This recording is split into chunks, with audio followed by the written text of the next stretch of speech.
First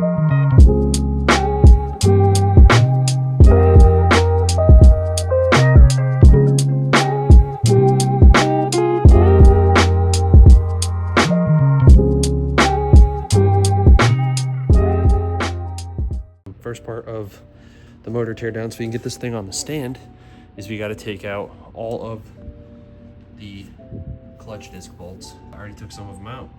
We got to take this one out, that one out, so then we can pull this off, and then we can put it on our engine stand. So we got the clutch off. This is what was left of the disc right here. I want to get the flywheel bolts off now. I did forget to mention you have to take this flywheel cover off so that you can access the bolts on the bottom.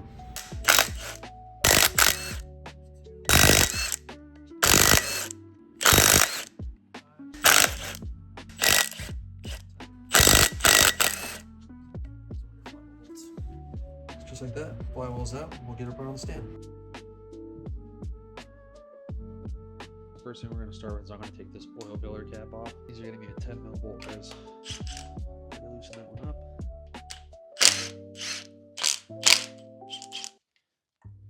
There you go. Oil filler tube is off. Next step is going to be the cam position sensor on your even bank for the exhaust cam, and then your ABCS oil control solenoid right here. We're going to undo these connectors, get it, and it'll come off. It'll be pretty hard because of heat cycles. The next we're going to work on is we're going to do the coil packs.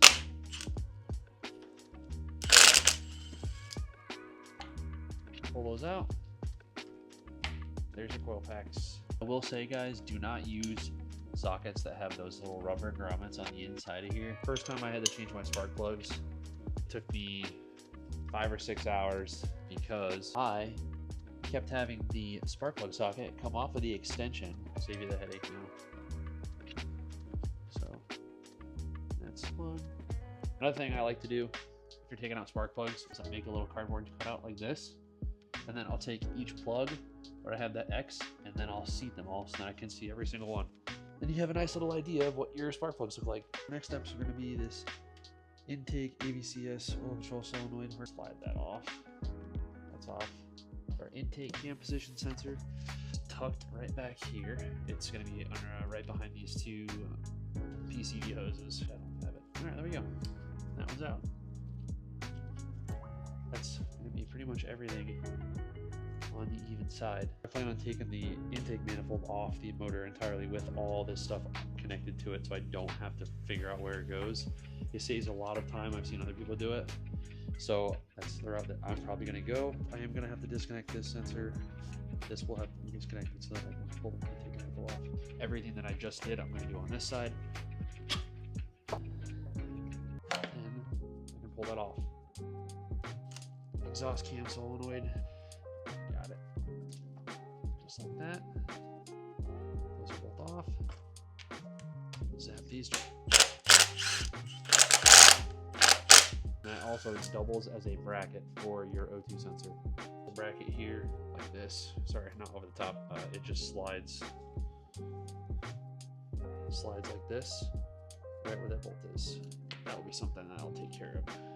Clean those bolts up. So there you go. Coil packs are out, and then we'll work to doing the spark plugs. So I'll stick that in my little there. Cylinder 1. There we go. That one came off. A nice little pop. At all. We're gonna stand up for this one. There we go. Got it. That one's out. The expansion tank. There's a bracket here. It's got this tiny nut on it. There's 2 bolts up top. There's a bolt there and a bolt there. We're going to take that off so that we can remove this expansion tank. 2 bolts up top. There's one here, and that's that bottom hose. And the back one. And then obviously your 2 exits here. You can save these if you're going to use this same one, or if you're going to buy another one, you can literally just toss that thing in the trash. The next order of business is going to be bolts that hold the intake manifold in, along with the TGVs to the block. There are 2 bolts right here. There's one there, and there's one right there. There's another one which I already took out. It's right here, and I also took another one out, which is right here. All right, so I did miss a PCV connector right here. That one here. There's two here, one right there, one right there, and that far back one there. You can see she's ready to almost come out on this side. I'm just hung up on some things on the other side over here. I'll take this plug out and then we'll get cruising on what's left. Now that it's 2 a.m. and I'm delirious, we got everything disconnected from the intake manifold. There's a bunch of vacuum lines. I had a hell of a time. There's I believe it's an oil line that's tucked right in between here. And then this turbo inlet was kind of a motherfucker for me. Got my boost controller hose disconnected. There's this vacuum line that I disconnected right here, goes to there, this PCV system. There's this one that connected to the intake manifold on the back. I don't know if it was this port or this port. I had pictures of all this stuff. So I got all the PCV lines on the even and odd bank disconnected, all the sensors disconnected. So then I'm gonna set this up and we'll pull the manifold off. And that's the manifold, guys. Manifold's off. So almost being able to have a bare block. For this bracket with these PCV hoses, you have two bolts. There's one here, there's one right there. Then I need to take off that hose clamp here and this hose clamp here. Hose clamps undone here. I did undo the clip and pull that off. Just undid the oil feed line right here to the turbo. Start working on the turbo bolts. There should be three. There's one here, and there's one right here on the side, and then that one back there, and then we should be able to pull the turbo right off. Actually, correction. I am gonna have to take off this coolant hose. And then there's the oil drain, which is way back in here. You're not able to see that. It's right down here. There's a little clip that holds that line on, and then we should be able to pull the turbo off. After a little convincing with my friend here, the torch, we got the bolts loose, and none of them broke. Just like that, the turbo is now out. She's a little baby turbo. I don't know if you guys can pick up on that. There is a slight crack in the turbo. Just like that, coolant crossover pipe is off. A couple bolts I mixed up. So there's one that holds another bracket. So that one was removed already. Then there's one on the other side right here. There's two up here, right there and right there, as you can see. And then one of those held in this. For that secondary pump system, there's a hose that runs back here. There are two bolts in that flange. I took both of those out. We'll keep chugging along. The motor is flipped. I'm gonna do the motor mounts next. For the motor mounts, it's just two 14s. There's one up top right there, one here, one right there, and one right there. All right, so one side's off. Pull the other, and that's motor mounts. Just hit all of the hardware for the heat shielding. There is a bolt here for the heat shield. There's one here, here, two right there, and two right here. And for this larger bracket, there is one here, bracket, heat shield, one here. This one was taken off when we removed the ground strap, if you remember, in one of the earlier episodes. And there's one here. Most likely, I have to take this one off first to get to these back two because this heat shield is in the way. So for these headers, you got three bolts, one here, and one right there. Here, one here, and there's one tucked right here. Today we're going to be working on the timing cover. We do have some remaining hoses and lines I got to take off, some bracketry, and then we'll start working on the cam gear sprockets, and hopefully splitting the block today. I keep having audio issues, so bear with me here. We took off the timing belt cover. It's 14 bolts total. I'm not going to show you the entire location unless you really want it. Then I can try to post a picture of it in the video later on. We took off the crank hub right there. It's a 22mm socket. So the next thing after the timing belt cover is a secondary air pump. There's a bolt here that holds this bracket on, but it's attached to this pump. There's one right back here and then there's 2 here holding it to the back of the head. We got the coolant line off. I did spare you guys the time of me pulling it, so again, these were routed down through here, and then there's 2 bolts that hold that bracket in. So I did take off the turbo bracket here, guys. It's a bolt here and one here. The turbo bracket's off. This is officially the point of no return. Many of you knew me in real life. You would probably think that I would never have gotten to this point, and honestly, I never would have thought I would have gotten to this point either. And I'd be a liar if I didn't say that I was pretty fucking terrified of the fact that I'm staring at this, what was once inside my car and is now completely stripped down to this. So I'm going to take the timing belt guide off. We're going to take the belt off. We're going to get cooking. All right, so we took the timing belt guide off.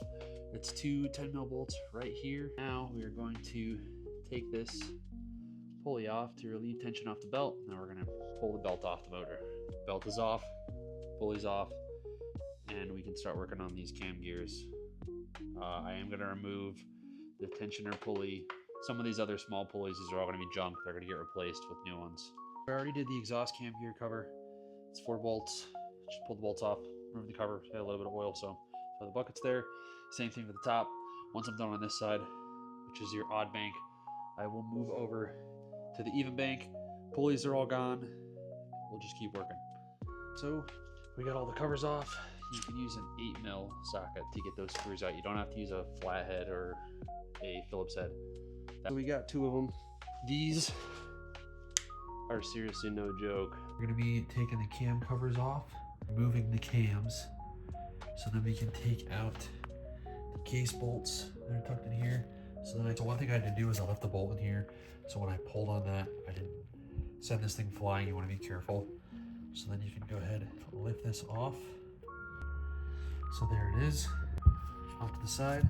6 total. Some people might tell you to go in a specific pattern.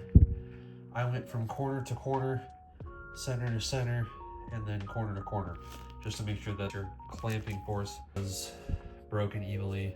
I'm sure there's a exact way to do this by the FSM. The bolts are loosened up. Pull the head, set it on the table here. I have the head pulled off. The cams are back on. I'm just doing this for now to keep everything organized. The head gasket looks good. It doesn't look like there was any sign of that being a failure point, but we're gonna keep chugging along. And so everything that we did on this side, the even bank guys, we're basically gonna turn the motor over on the stand and do the exact same for the passenger side. So here we are on the odd bank side. Just like the one before, I gotta take all these bolts out for the cams, these cam caps, and then up here. So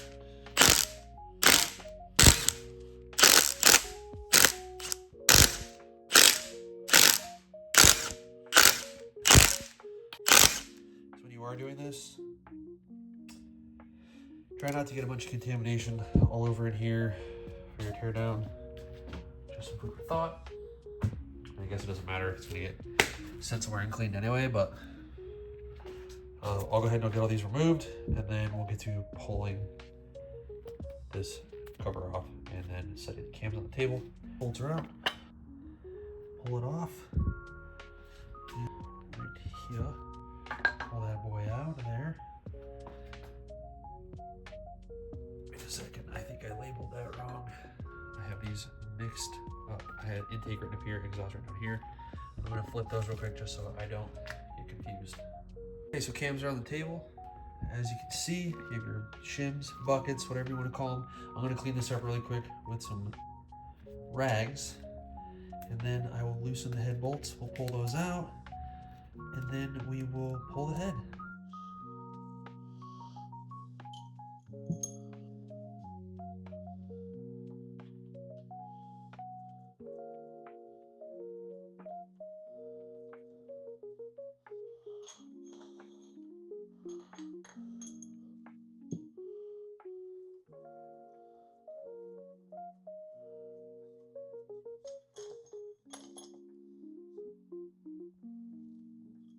Odd bank heads are off.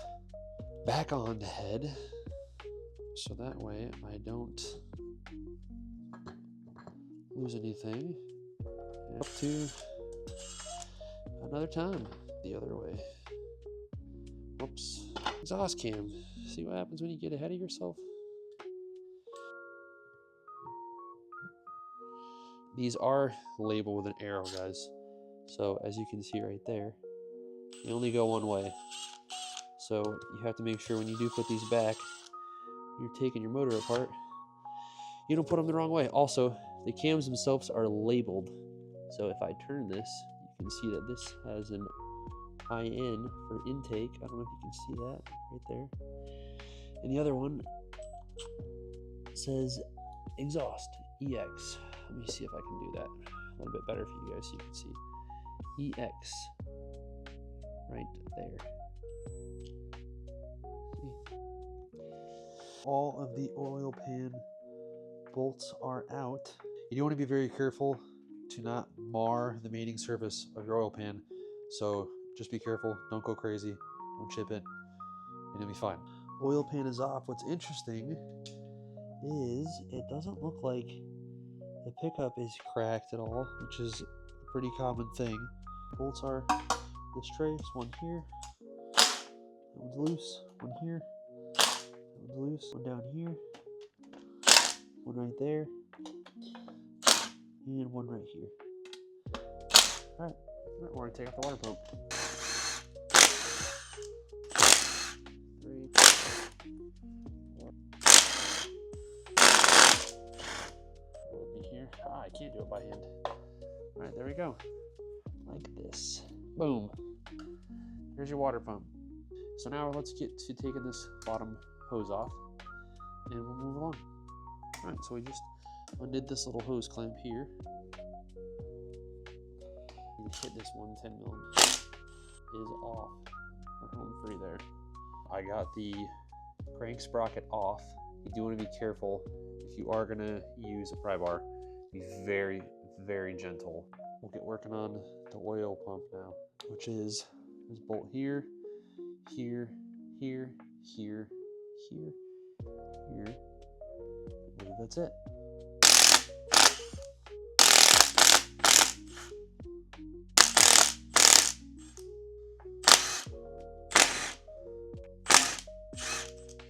Oh, I missed one. Missed the top one. Came off pretty easily. Now, normally, another issue that is common is these bolts have been known to back out. IAG sells their blueprinted oil pump. So what they do is they actually Loctite these with red Loctite to prevent them from backing out. So we need to take off these service ports so we can remove the circlips off the side. And I have the other one already. By removing these, it gives you access to take out the wrist pins. It's going to give you access to take out the circlips. Another thing you should get is this company 23 tool is really nice. Makes sure that you don't damage the woodruff key right there, as this has a machined hole for it. So just a nice little thing to have so that we can access our circlips. That's the circlip. So we take our pliers, get your circlip. We're going to take the engine, we're going to move it from the stand to the table. I did take the oil cooler off. That is a 24 mil right in the center here. So you'll zap that. I'm going to take the pin out of here. So that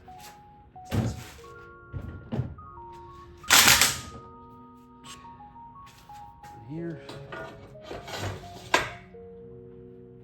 And now we can start officially working on tearing this block down. I'm just working on taking out the hardware. Already broke all of them free.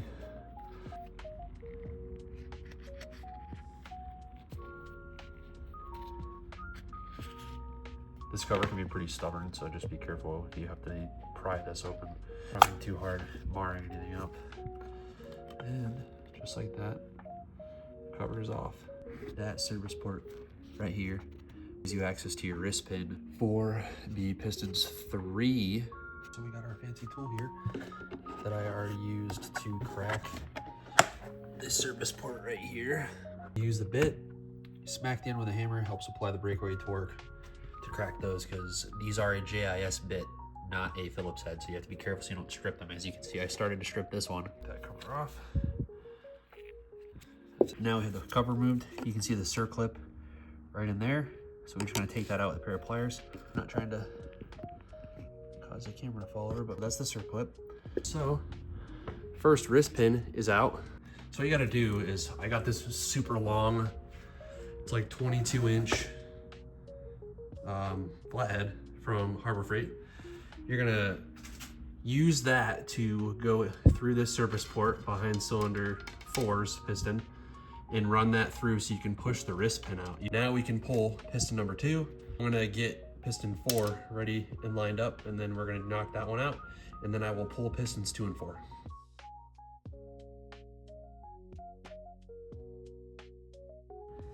Piston number 2 is officially out of the motor. All right, so this one's prepped. Now we will take out piston number 4.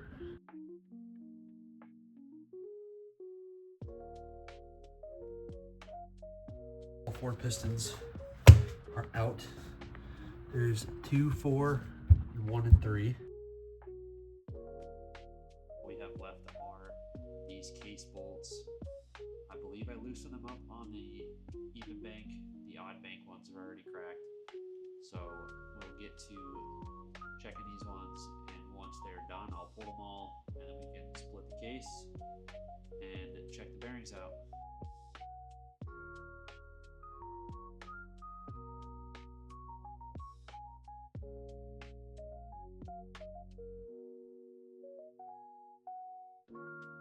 Pro tip, don't forget to take your bracket out. I made a mistake and attempted to use it to separate the block. Got a little cracking, so don't do that. There's another case bolt right here. Don't forget, guys, you do have a screw in here. That's 2 now. I forgot to remember to take out. So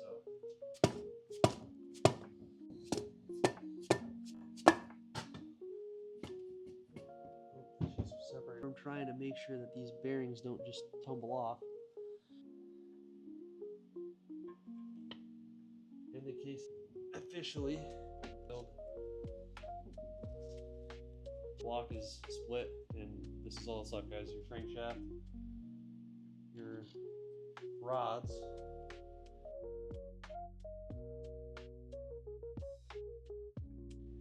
alright, so we just got done labeling all the pistons. This is number 1, this is piston 2, this is piston 3, this is piston 4. You can see all your main bearings here. All the mains look good. It didn't look like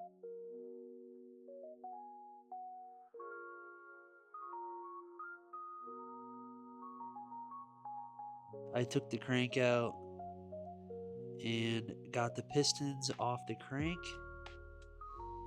Crankshaft is here. The journals all look pretty good.